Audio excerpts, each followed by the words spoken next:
कभी सोचा है कि कैसे कई सारे साधारण दिमाग मिलकर किसी एक अकेले जीनियस से भी बेहतर हो सकते हैं? आज हम रैंडम फॉरेस्ट के बारे में जानेंगे, जो मशीन लर्निंग का एक ऐसा टूल है जो इसी एक पावरफुल आइडिया पर टिका है, यानी टीम वर्क की असली ताकत। ठीक है, तो चलिए इस सफर पर निकलते हैं। हम शुरुआत करेंगे मशीन लर्निंग की एक बहुत ही आम प्रॉब्लम से, यानी बहुत ज्यादा जान लेने के खतरे से। फिर हम देखेंगे कि कैसे पेड़ों का एक जंगल इस मुश्किल का एक शानदार हल निकालता है। और आखिर में हम ये भी जानेंगे कि ये पावरफुल टूल हमारी दुनिया को कैसे बदल रहा है। तो सबसे पहले चलिए एक ऐसी प्रॉब्लम की बात करते हैं जिससे शायद हर स्टूडेंट कभी ना कभी गुजरा है: रट्टा मारना। मशीन लर्निंग की दुनिया में इसी को ओवरफिटिंग कहते हैं और ये एक बहुत बड़ी चुनौती है।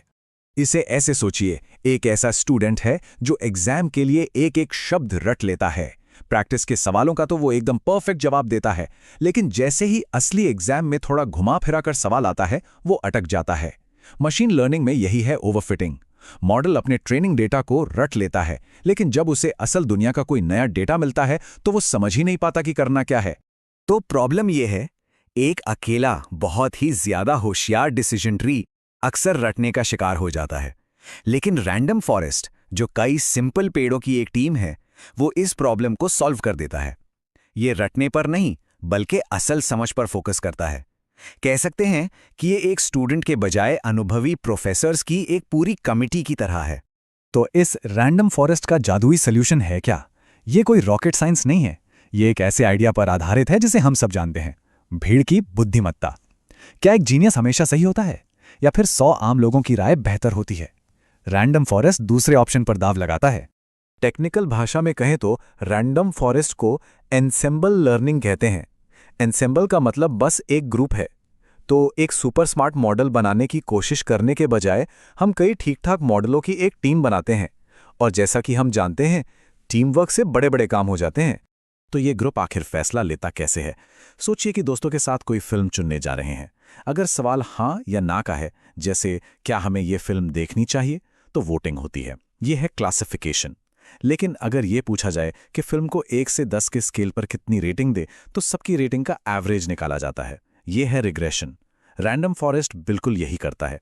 अच्छा, अब जब हम ये जान गए हैं कि रैंडम फॉरेस्ट है क्या, तो सवाल उठता है कि ये बनता कैसे है। एक हेल्दी और डाइवर्स जंगल बनाने के लिए आखिर क्या चाहिए? पता चलता है कि इसके लिए 2 सीक्रेट इंग्रेडिएंट्स हैं, और वो शायद आपको हैरान कर दें। ये एक सिंपल 2 स्टेप की प्रोसेस है। पहला, हम हर पेड़ को थोड़ा अलग एक्सपीरियंस देते हैं। इसे बूटस्ट्रैपिंग कहते हैं। सोचिए जैसे हर किसी को एक ही किताब का थोड़ा अलग अलग वर्जन पढ़ने को मिले। दूसरा, हम हर पेड़ को प्रॉब्लम के सिर्फ एक छोटे से हिस्से पर फोकस करने को कहते हैं। इसे रैंडम फीचर सिलेक्शन कहते हैं, जैसे हर एक्सपर्ट की एक अलग फील्ड में स्पेशलाइजेशन हो। चलिए इन्हें थोड़ा और गहराई से समझते हैं। बूटस्ट्रैपिंग का सीधा सा मतलब है कि हर पेड़ को थोड़ा अलग अलग डेटा दिया जाता है। कल्पना कीजिए कि एक्सपर्ट्स के एक पैनल में हर कोई थोड़ा अलग रिसर्च पढ़कर आया है।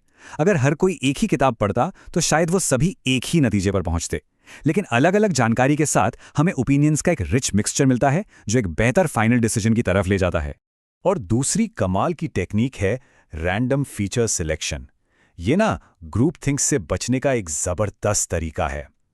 हर पेड़ को प्रॉब्लम के सभी पहलुओं को देखने की इजाजत देने के बजाय हम उसे सिर्फ कुछ ही पहलुओं पर फोकस करने के लिए कहते हैं। इस तरह कोई एक पावरफुल जानकारी पूरी चर्चा पर हावी नहीं हो पाती और हमें अलग अलग दृष्टिकोणों से फायदा होता है।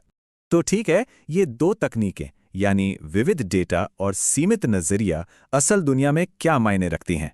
पता चलता है कि ये रैंडम फॉरेस्ट को एक सुपर हीरो जैसा बना देती हैं, जिसमें कुछ अविश्वसनीय शक्तियां होती हैं। इसके नतीजे कमाल के हैं। हाई एक्यूरेसी, क्योंकि जाहिर है कई दिमाग एक से बेहतर होते हैं। ओवरफिटिंग से सुरक्षा, क्योंकि टीम का एवरेज एक्सट्रीम विचारों को बैलेंस कर देता है। बड़े डेटा को संभालने की क्षमता, ये बड़ी से बड़ी चुनौतियों का भी सामना कर सकता है। और एक बोनस के तौर पे ये हमें ये भी बता सकता है कि वास्तव में कौन सी चीज़ ज़्यादा ज़रूरी है, जो इसे एक पावरफुल खोजी टूल भी बनाता है। और ये बातें सिर्फ हम नहीं कह रहे हैं। जैसा कि देखा जा सकता है, एक्सपर्ट्स भी इस बात से सहमत हैं। रैंडम फॉरेस्ट मशीन लर्निंग की दुनिया में एक असली पावर हाउस है। ये भरोसेमंद है, शक्तिशाली है, और हैरान करने वाली बात यह है कि काफ़ी सीधा भी है। तो ये पावरफुल टूल आखिर इस्तेमाल कहाँ होता है? इसका जवाब शायद आपको चौंका दे। हेल्थ केयर से लेकर फिनेंस तक रैंडम फॉरेस्ट चुपचाप पर्दे के पीछे काम कर रहा है और उन जरूरी फैसलों में मदद कर रहा है जो हर दिन हमारी जिंदगी पर असर डालते हैं। हेल्थ केयर में ये डॉक्टरों को ये अनुमान लगाने में मदद करता है कि क्या किसी मरीज को कोई बीमारी है जिससे जानें बच सकती हैं। फाइनेंस में ये क्रेडिट कार्ड को धोखाधड़ी से बचाता है। और ई कॉमर्स में ये वही चीज़ है जो नेटफ्लिक्स को ये जानने में मदद करती है कि हमें अगली कौन सी फिल्म देखने में दिलचस्पी होगी। मतलब ये हर जगह है। लेकिन हाँ, कोई भी सुपर हीरो परफेक्ट नहीं होता। रैंडम फॉरेस्ट बहुत पावरफुल है, लेकिन इसे चलाने के लिए बहुत ज़्यादा कंप्यूटर पावर की ज़रूरत पड़ सकती है। और क्योंकि ये एक टीम है, तो ये समझना थोड़ा मुश्किल हो जाता है कि ये अपने फैसले कैसे ले रहा है, जबकि एक अकेले एक्सपर्ट को समझना आसान होता है। तो ये हमेशा पावर और सिंप्लिसिटी के बीच एक ट्रेड ऑफ होता है। तो आज की बात हम इस एक सवाल के साथ खत्म करते हैं। अगर कई सिंपल पेड़ों का एक जंगल इतना स्मार्ट हो सकता है, तो हम भीड़ की बुद्धिमत्ता के इस सिद्धांत को और कहां-कहां लागू कर सकते हैं? ये सिर्फ मशीन लर्निंग से कहीं बढ़कर है। ये समस्याओं को हल करने के एक नए तरीके के बारे में है, चाहे वो बिजनेस में हो, साइंस में हो या फिर हमारी अपनी जिंदगी में।